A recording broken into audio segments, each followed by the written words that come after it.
L'ultima propose. He did briefly mention. He did mention? Yeah, okay. So, sol stands for, you know what that means in French? Somebody knows French? Sol, sun, sol, sun. Okay, this is a square. Square. Meaning you're squaring the other person like that. Shoulder squares like that. So I'm talking to you, I'm not, that's considered rude, right? I'm just facing the person. So square shoulder. Sorry. Is that better?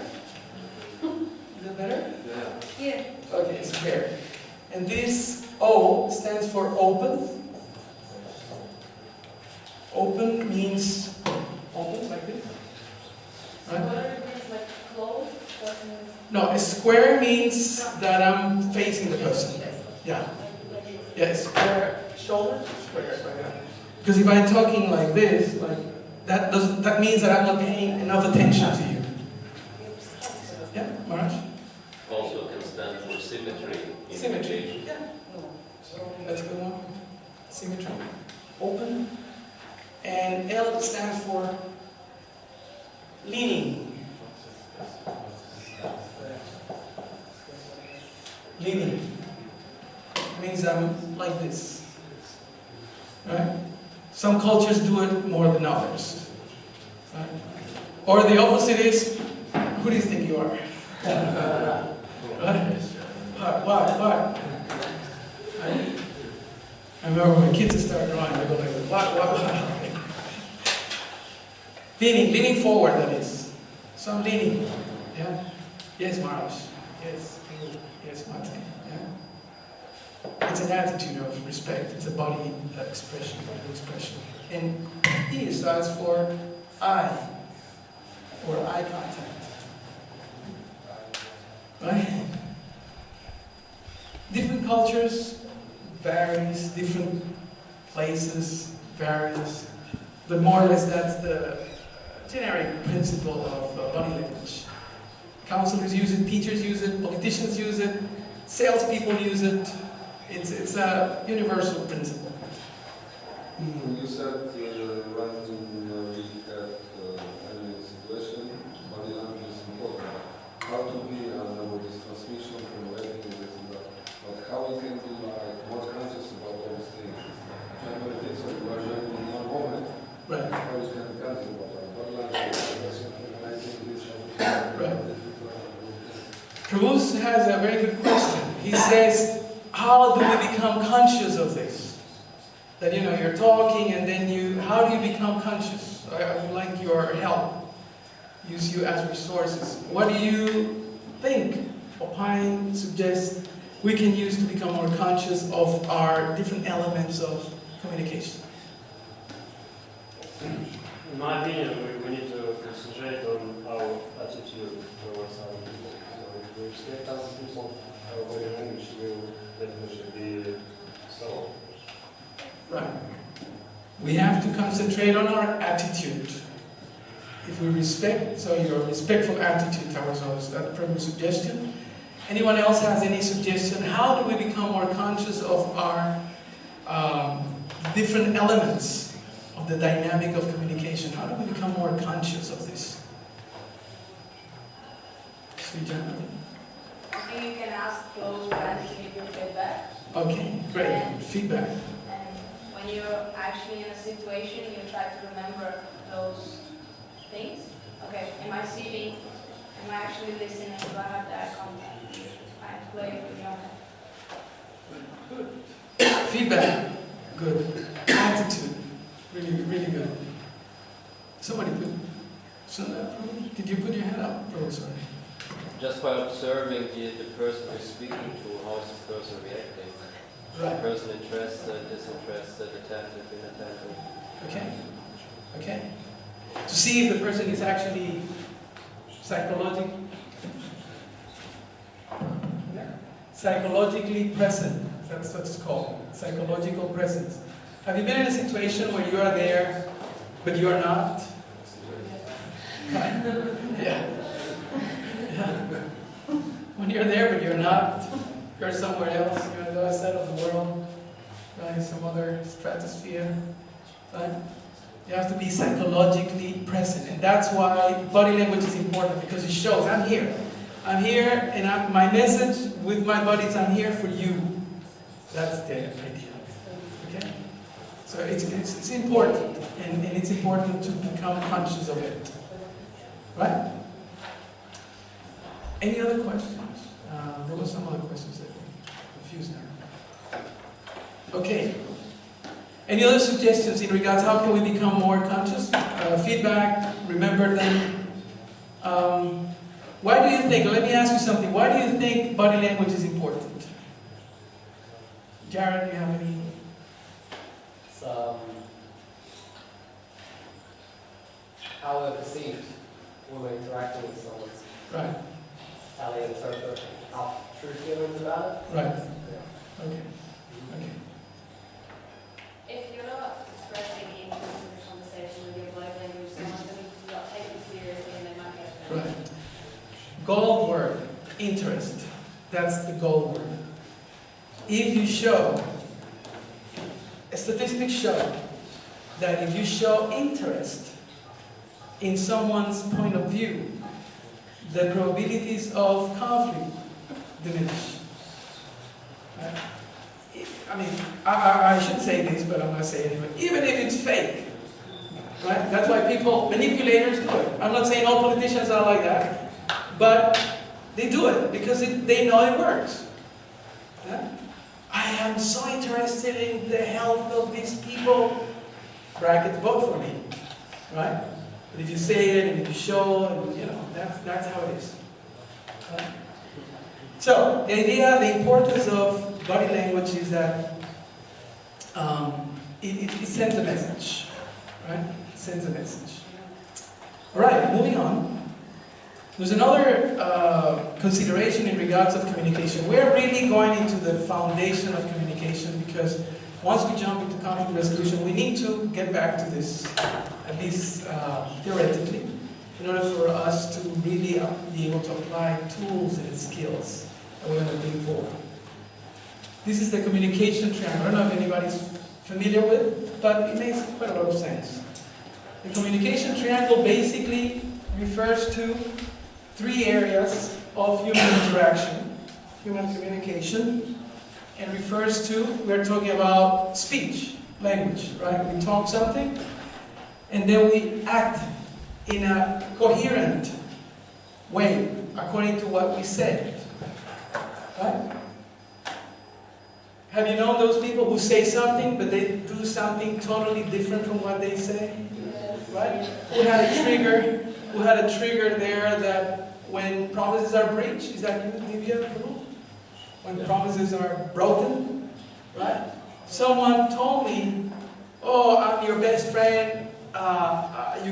You can count on me. I'm gonna back you up," right? And then they let you down, right? Action, behavior. The behavior and the speech needs to go parallel. They have to be consequent. There's another instance. People say, yes, I'm your friend.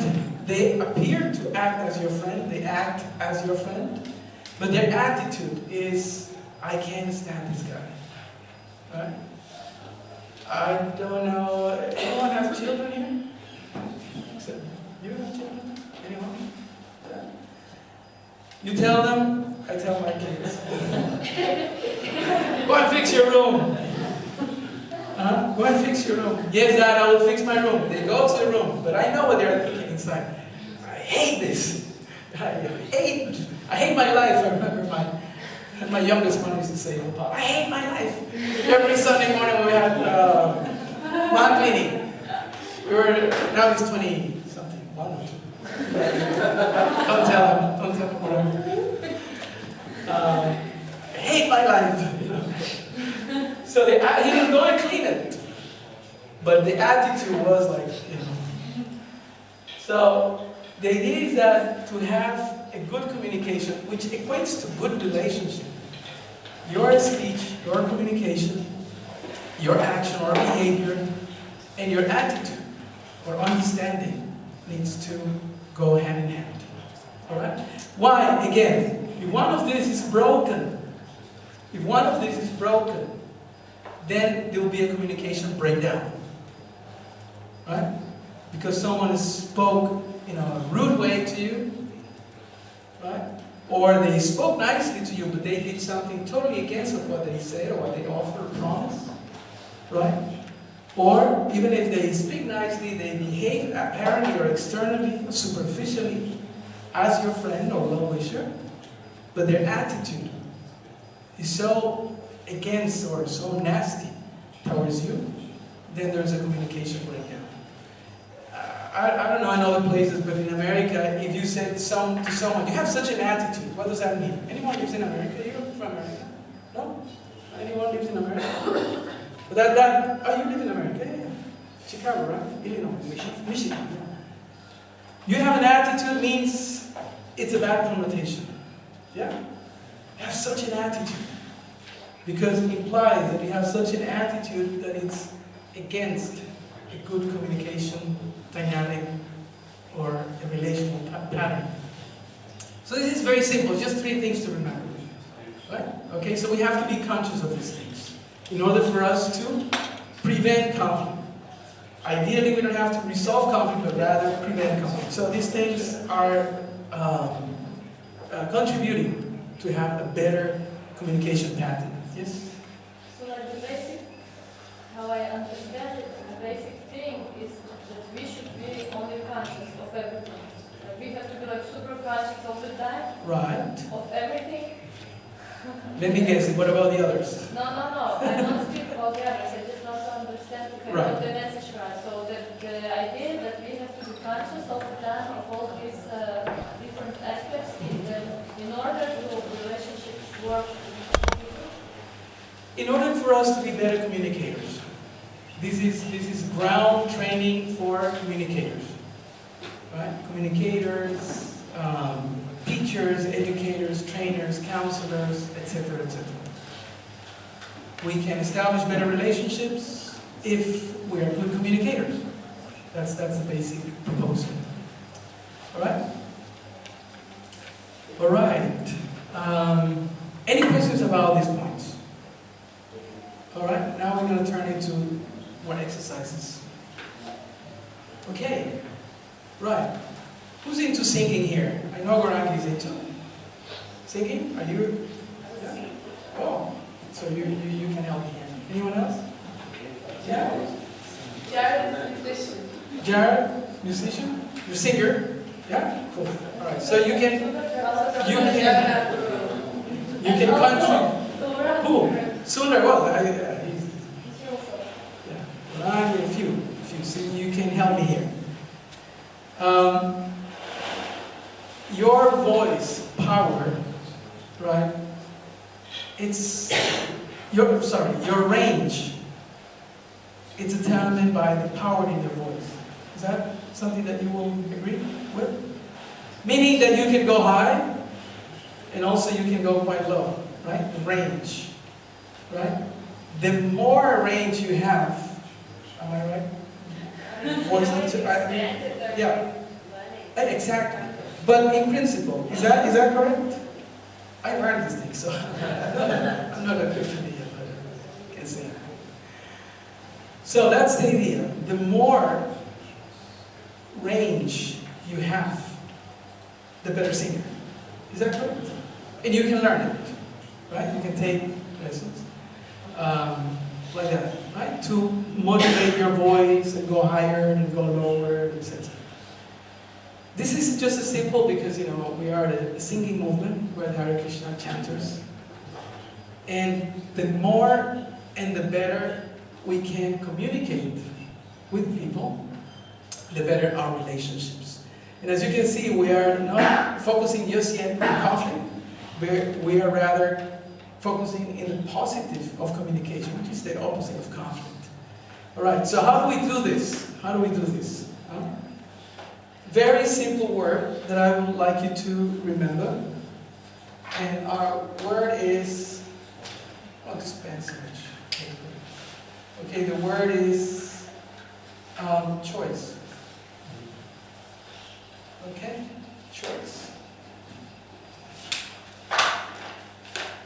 We have choices in our communication. And the training that we will do today is based on these choices. You can choose to respond in different ways. You can choose to be a shark, or you can choose to be a teddy bear. You can choose to be a turtle, or you can choose to be a fox, or any other animal, or any combination of one of those, or a couple of those.